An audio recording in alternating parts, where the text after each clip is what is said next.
within these societies you have some which are not actually economically stable, such that they revert to the banks to get the money. And with the capping of the interest, they find it a bit difficult to make profits so that the members can actually enjoy it.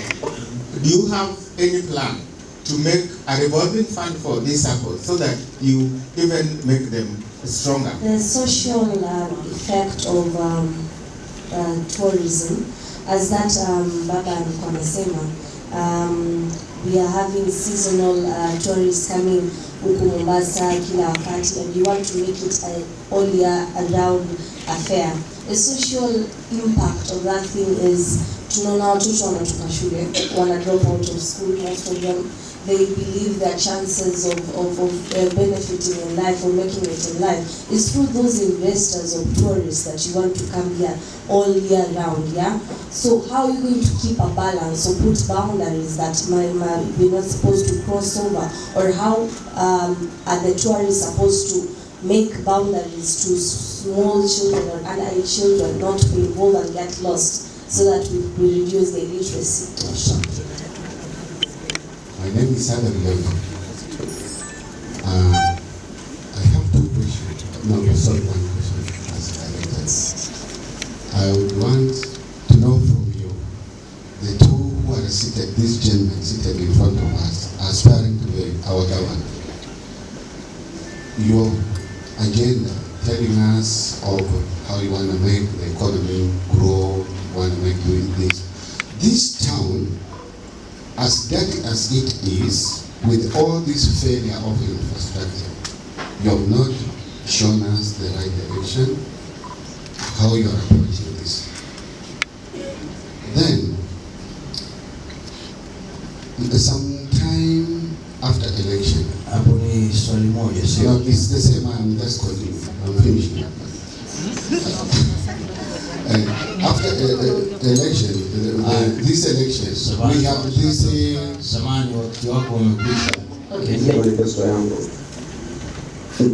niko na ngao kama msingi minne, na msingi wa kwanza ni public participation, kwamba nitajenga a model of civic engagement. Maanake hilo ndio azimio la kwanza, ama lengo la kwanza la revolution, to bring government closer to the people and involve the people in decision making that affects them directly. Object number one for revolution.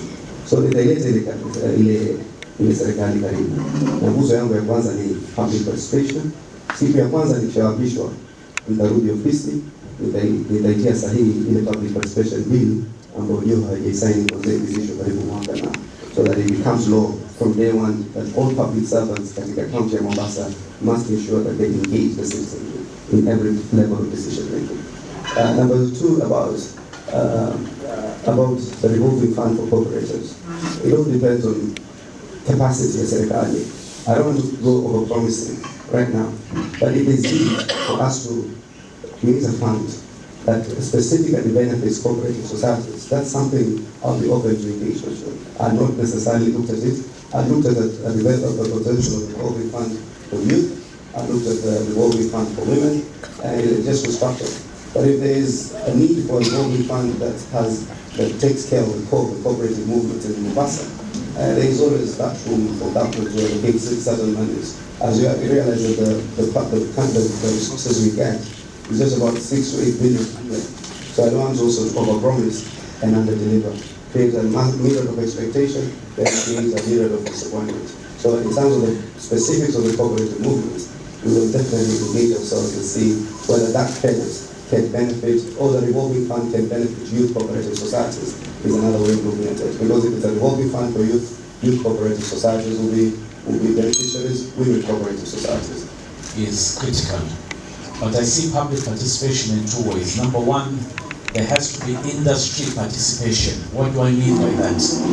If the issues are on education, the Minister of Education has to be a teacher, and he needs to have a board of directors that are teachers, so that when they're discussing issues about education, it is being discussed by people who are informed and who know what they're talking about.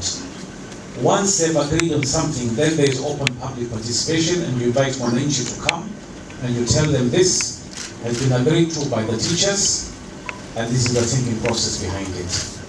Second, on the issue of funds for SACCOs, I greatly believe that we as Mombasa are not taking advantage of existing opportunities.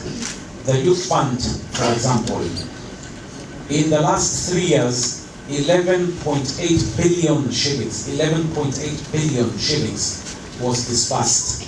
Only 60 million came to Mombasa. 60 million. That's less than 1%.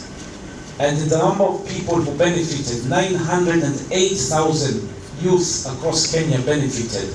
In Mombasa, only 8,000 took advantage of this. Clearly, our people are not informed of the opportunities that are existing in the on the national platform. So we need to look at that. On the social effects of tourism, yes, there is a negative effect, there is a positive effect. The positive effect, it creates jobs. The negative effect, there is prostitution and all of these other ills. But I'll show you 2 countries. Look at Thailand, which has sold its morals. You have prostitutions and all sorts of problems on the streets. But then look at Malaysia, just across the border, where they've kept very strict guidelines that they will not accept bending their social values, and they've maintained a clean tourism in their, a clean environment in their country. Svani. Labda kuna swali lingine liliulizwa hapa na labda tutatizama kwenye video hapa kidogo. Tourism stakeholders in Mombasa have numerously asked the county government to ban 3-wheeled motorcycles, commonly known as tuk-tuks, from the city centre, and now Tourism Cabinet Secretary Najib Malala has weighed in on the issue, asking Mombasa Governor Ali Hassan Joho to ban their use in the heart of the country's tourism hub. Mombasa is a historical city, is over 1,000 years. Only 10% of Mombasa has sewage system. So if you're going to entertain too much of obstruction, you will not perform one of them. Understandably, tuk-tuk owners and operators have not taken the news well. They say the 3-wheeled motorcycles are their source of livelihood. They also deny that the tuk-tuks are entirely to blame for Mombasa's nightmare traffic jam. Defending the tuk-tuks as a means of public transport service in Mombasa, the Tuk-Tuk Association chairman said the motorcycles were meant to create jobs and business opportunities, especially to the youth. Wengi ambao walikuwa kwa tuk-tuk zamani walikuwa ni wahalifu. Kwa hivyo tuk-tuk imewafanya at least wanaweza kulisha jamii zao, kusomesha watoto wao. Tuk-tuk ni kazi. Hoteliers have also raised their concerns on the matter, stating that guests at their facilities often complain about the congestion caused by the 3-wheeled motorcycles, a matter that they too want to drive. All right, clean city. Shaban. The tuk-tuks are necessary in this country at this current state of time. I would not be surprised if 30-40% of the people here came by tuk-tuk. In the absence of public transport, such transport modes become necessary. These did not come here by accident. They came here by demand. So we need to look at how we can regulate this business and how we can assist the tuk-tuk operators to make it safer and more convenient for the consumers. But to pretend that we need to get rid of the tuk-tuks is not being realistic. We need to find a way to work with the tuk-tuk industry to make it more disciplined, more efficient, and safer for the drivers and safer for the public. I think this is an industry that needs to be respected rather than be treated the way it's been treated right now, because it's necessary. What are you going to do to the old lady who cannot afford the taxi and doesn't want to ride a boda boda? Well, probably respond to the other side of the story of having a clean city, free of congestion. That is a bourgeois statement, clean city. That is a necessary thing. That's what Manenchi needs. So, if you are riding in your four-wheel drive... That question is in regards to a question that was asked, that this place, to some extent, there is stench and lack of... No, that's changing the subject completely. You're talking about the garbage situation. The tuk-tuks are not the source of garbage. The garbage situation needs to be managed in a different way. And it's in three forms. Collection from the household or the business, disposal from the household or the industry to the garbage place. And then the third point is, how do you recycle that garbage? Mombasa produces 850 tons of garbage a day. That is enough to power 20 megawatt power plants. Generate power. When our garbage becomes fuel, suddenly the garbage situation in this town will change dramatically. That's the direction we need to go. When it comes, one of the reasons I'm running for governor is partly also to defend the poor. Governments make policy, lethargic, that people in this country, the majority of us are poor and cannot afford buses in terms of investment in such massive transport companies. Maybe what we need to do is to see whether the county can start to develop a public transportation system that is more efficient and effective. We ban hawking. From a human rights perspective, and the CSUPP has been doing part of this work, hawking cannot be illegal. You don't illegalize hawking, because people invest to that extent where their resources allow them. If you told them to open up supermarkets, they will, if their resources allow them. If you told a person who owns a tuk to open up a bus company. So I think the social implications of development must such be that developments must be taken up in the realm of what I call social justice, where there's a balance between development and well-being, or the safety nets that we provide to the poor, so that they are dignified. So I think it's a whole question of class, and I will never ban tuk-tuks until there's a transport system that actually replaces this transport system in a manner that is efficient and effective. So of course there's the aspect of congestion, there's the aspect of drainage, and another concern here regarding the outbreak of, let's say, cholera, looking at sanitation. What would be your strategy in handling healthcare? You see, the problems that we're having in Mombasa, you look, for the first time we're seeing dengue fever, we're seeing hepatitis, we're seeing outbreaks of diseases that were not regular features. And this is directly related to the failure to manage our waste disposal system. The idea that you bring a truck and you accumulate all the garbage there is an idea that has failed. It failed 4 years ago. Somebody should have had the common sense to realize this doesn't work. It just breeds rats, it breeds cockroaches, it breeds vermin, it brings smell, all those things. And for 4 years, neither the governor nor my good friend the senator bothered to make a change in that policy. Clearly that doesn't work. Now that is one of our major problems. It needs to be resolved. And you cannot resolve it in the same way that they're using, which doesn't work. So I'm proposing that we need to completely reinvest and decentralize the whole waste management structure of our city by bringing it down to the wards and creating small waste management companies that will collect the garbage for a small fee, and it will work. And it works in other cities because once you dedicate a small area and appoint a supervisor in charge of that area, if that area gets dirty, you fire the supervisor, and then you start to see results very quickly. The failure to take corrective action is why we have all these problems in Mombasa today. Mukazi, all the science actually does show us that all these diseases have a direct correlation with the dirt that is in Mombasa, particularly the rainy seasons. When the rain comes down, some of these mosquitoes take flight and they inject you with the virus that causes the fever. And that's why the county government is directly responsible for this. My brother Shahban does not realize, I always hear him speak, but does not realize that senators and governors play distinct roles and are not necessarily engaged with the overall day-to-day relations of the county. So that's why we offer practical solutions. As I put it, these solutions are not rocket science. I was just reading to you about creating this decentralized system of garbage collections, having small little jurisdictions in terms of how garbage collection is organized in the internet. And then as you invest further to ensure that now you go into waste management systems, waste management plans, recycling plants, waste community That's in the long-term vision, maybe the next 1-2 years, as these other kind of larger long-term solutions take root.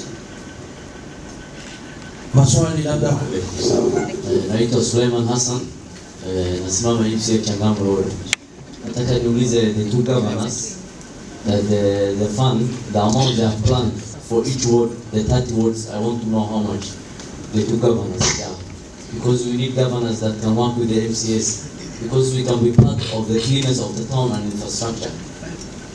Asante kwa swali lako. Kwanza pia kumuuliza, I'm coming from Mombasa County Disability Caucus, and my question is, we have government aspirants with us here.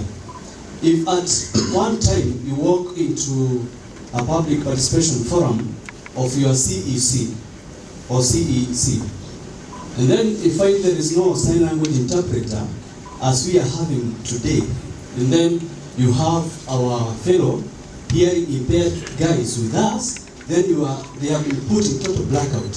Will you stop that process? This question I'm asking both governments. The issue here is about garbage management. As I was growing up, I used to see my father run when he sees the inspectors coming towards his house. He had to make sure he has a hole where he can burn takataka, and he had to preserve his takataka in a nice way until the garbage collector truck comes. These were bylaws, because if you don't go by them, there was a charge in Code 14, which is a local authority code, and people used to obey. But nowadays, even in front of your business, you're just throwing takataka. I'm asking both governors, can you put these bylaws back into action so that at least it assists in the collection of garbage in Mombasa County? MCS. I propose to allocate 50 million shillings to every single ward of Mombasa to be managed by the MCA and the committee to be set up jointly by the governor and the MCAs with 4 key responsibilities. Number 1, supervise issues for youth, from sports to computer centers to training to talent promotion. Number 2, a women's center. Number 3, set up a clinic in every ward of Mombasa and have its own ambulance and a clinical center with doctors and nurses and community health workers. And number 4, to supervise security. Have a Land Rover, constant control by the police and community youth. Under the same fund, I would then allocate 100 of the council employees to that particular ward. Because there are 4,500 council workers today, we don't know what they're doing. So if you become MCA, you get 50 million to manage your ward, to deliver those core services, and you have 100 people to work for you. And then God help you if your ward is dirty. Number 2, on the disability issue, you're absolutely 100% right. We need to pay more attention to this, and as governor, I would insist on every public meeting that we have interpreters. Number 3, garbage collection bylaws, which is exactly what I said. Garbage management or waste management is in 3 phases. Phase 1, when the garbage leaves your household or the business, they must respect the laws that were there. We will reintroduce those laws, make it mandatory for the household or the business to manage their business under penalty if they don't. Then there's a collection, which is our responsibility to have enough trucks to remove it on a daily and a regular basis. And then there's a management of the waste at the end. I think that answers my question. That's why he's a good guy, you know? For me, I think my approach is a little different. You know, the evolution was not just about some blanket equality. It's about equity. The evolution was about social justice. Equity means, or social justice, before you have to make those who are worse off better off before those who are better off become well off. Very controversial doctrine. So what I'm going to do first is to have a baseline survey to appreciate the kinds of needs and poverty indexes and service indexes and development indexes in each of the counties or the wards because my unit of devolution will be the wards. Then on the basis of those issues, I will then now do a budget that you might need to take more money to Mwakirunge than you bring to come to ward number X. So that we then balance these counties and wards so that they grow up or they rise together.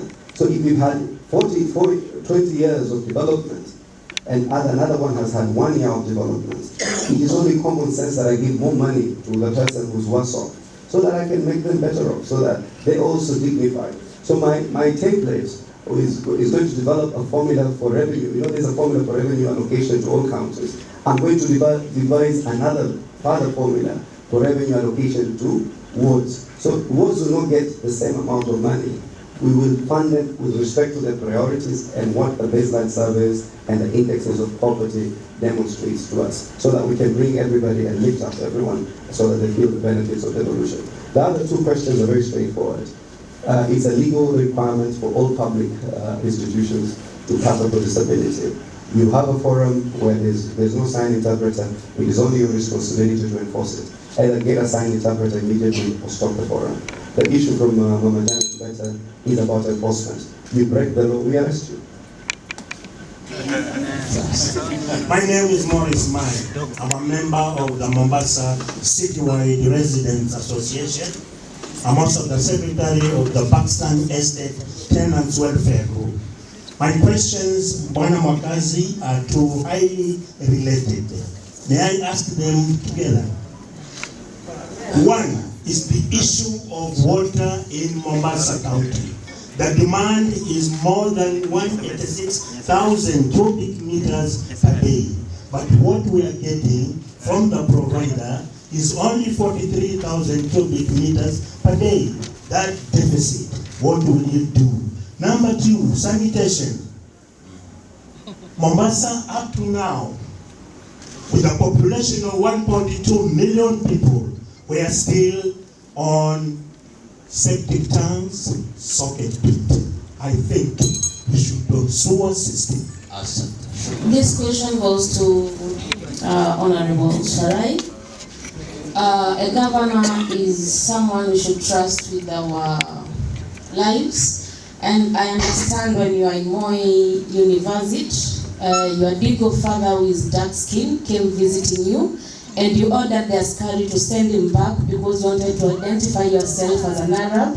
How can you trust you, and how can we trust your governance, and how safe are we? Thank you. Mimi swali langu kwa majina naitwa Muhammad Juma, mimi ni mkazi wa Mpita. Swali langu linaenda moja kwa moja kwa Bwana Shamba. Mtaguliza kusema kwamba uko na uzoefu ama uko na wenyeji wa kuleta wale multi-billion investors. Swali ni, je, hawa investors ambao wazungumzia ni wale ambao wako kule Lamu na ile project ya Lamu Coal Project, ambao ni project ambayo wakazi wa kule wamelalamikia kwamba si nzuri ama si bora kwa wakazi wa pale na kwa mazingira. Tafadhali tuwekee lights kwa hiyo swali tafadhali. Tuanze kwako. She was led in Moi University. That's the kind of nonsense we need to start to avoid. Yeah, this kind of nonsense is just the second question was not to answer the already and expand the existing water infrastructure in Mombasa. We also need in collaboration, as we said earlier, that part of this investment is so huge that it might be very difficult, extremely difficult, for county government to invest on its own. So we need to expand the water sources so as to meet the threshold that is required for us. So it means we invest more. And then there are also Japanese, JICA is good to go with water desalination. All they need now is to get direct support to be able to start water desalination in Mombasa County, so that it can be able to meet the gap of the inadequacy when it comes to water supply. Now, I'll come back to you regarding that question from the lady. And we're saying all the questions are valid, and we cannot term others as nonsense. I'll come back to that issue in a different way. It is nonsense. When it's nonsense, my brother. Thank you. There's no question. Please respond to your question. Number one, I'm impressed that you have the figures at your fingertips. You're absolutely right. The number is 186 demand against current production of 43. But my understanding is that there is a new dam which is being built, which will generate another 100,000 cubic meters a day, and the water supply from Mzima Springs is being repaired. So I'm confident that in another 2 years or so, we should have enough water supply to come into Mombasa. Second, the Japanese are funding the distribution system within Mombasa. So hopefully, with cooperation with central government, we should solve the problem very quickly. Second, coming to the issue of the coal power plant. Every project has positives and negatives. The biggest problem we have in Kenya is that we do not have enough jobs, we cannot create enough jobs. And the largest reason we don't have industrialization is because the cost of power in Kenya is too high. That coal plant will bring down the cost of power to a third of what it is, which means that hundreds of new industries can come to Kenya to create the jobs that thousands of Kenyans need. Environmental aspects, when you talk about environmental issues, there are actually 7 issues you're talking about when it comes to coal plants. There's a control of sulfur, there's a control of nitrates, there's a control of water. Now, that plant meets all World Bank standards with regard to those 3 things. Then there's what they call noise pollution. Again, there's a World Bank standard that has to be met. That plant meets those standards. Then there's displacement of people. Those people are going to be resettled. Then there's a very Zungu thing called visual pollution, meaning that if you put a plant in the center of Lamu, which is a historical site, you'll create visual pollution. That is not the case there. So the benefits far exceed the negatives in that plant. Thank you so much. I have to say something. I'm one of those who opposed to that coal plant. The whole world is going green. People are shutting down those type of coal plants. You cannot come to an African economy and start telling us the cost of energy is high, so we will bring it down because the positives way surpass the negatives. We do not want a single negative. That's the problem. So in terms of not wanting a single negative, we must revert to green technology, green energy. And that's Germany is closing down those kinds of plants. Everybody, the UK is closing them down. We are building them here. I think it's unacceptable. And I personally feel that that's one of the projects we need to stop at some point. The deputy party leader has been very engaged in that process. And I think the party, once NASA becomes government, that's one of the things we'll evaluate. Absolutely, we definitely need to respond. Your party leader wanted to supply that power plant with coal from Kitui. But we don't know about that. So there's no way that he's against it. That's an allegation. That's your allegation. That's an allegation. I can come and say this. Thank you so much. Absolutely true. He actually wanted to supply that plant with coal from Kitui. And he saw that as an opportunity for Kitui coal to be used there. But the point is here, South Africa, 95% of its power comes from coal. Germany, until today, 65% comes from coal. Green energy is beautiful, it's a great idea, but green energy cannot be used as baseload. Baseload meaning a hospital cannot depend on power that comes from the sun, because if one day that sun doesn't shine, then that power plant does not produce enough power to supply all the hospitals. Every country needs a base load, and whether we like it or we don't, today 45% of the children, of the medical problems that our children have is because of respiratory diseases. Because our people are using charcoal, our people are using firewood, our people are using kerosene, and that's causing more environmental damage than by bringing cheap power, which will make all these things obsolete. So there's a cost to everything. Firewood is depleting our forests in Kenya today. So this coal plant, despite the negatives that it has, the positives far outweigh the negatives. But we don't want a single negative. No, you are taking this thing from a very simplistic perspective. No, I would like to understand, if he understands what environmental impact means. Let him define environmental impact first. Then we will know whether he really understands environmental impact. Just one thing. Excuse me. I want you to respond to a question from here about water. Define environmental impact. Thank you so much. Thank you so much. Can I say this? Please, thank you. Thank you so much. I really appreciate it. I want us to go back to a question here that really targets a lot of people in this county about water, access to water, clean water. What would be your strategy, Omar? But I just think that I say we're going to have the ability to expand the existing infrastructure for water. The second one is about actual investment in new sources of water, because right now I think we have 3 sources of water, Mareve, I think Zima and Tui. So we need to expand the water categories. I mean the water sources. And the third one, which I think a feasibility has already been done, it is just for us to implement, is that one by Toyota in partnership with JICA in terms of doing desalination. So what we need to do, they've had a lot of red tape from the current existing government. All we need to do is to facilitate them to come and make the investment and then do desalination so that our 6 sub-counties can be fed with water. And then thirdly, Mokazi, I don't have to be an expert. I just need to trust an expert. I can't be a jack of all trades. If an expert tells me that this plant is poisonous, and I believe that expert, it is unlikely I believe the investor. That's you see, that is not the prerogative of a leader. A leader cannot trust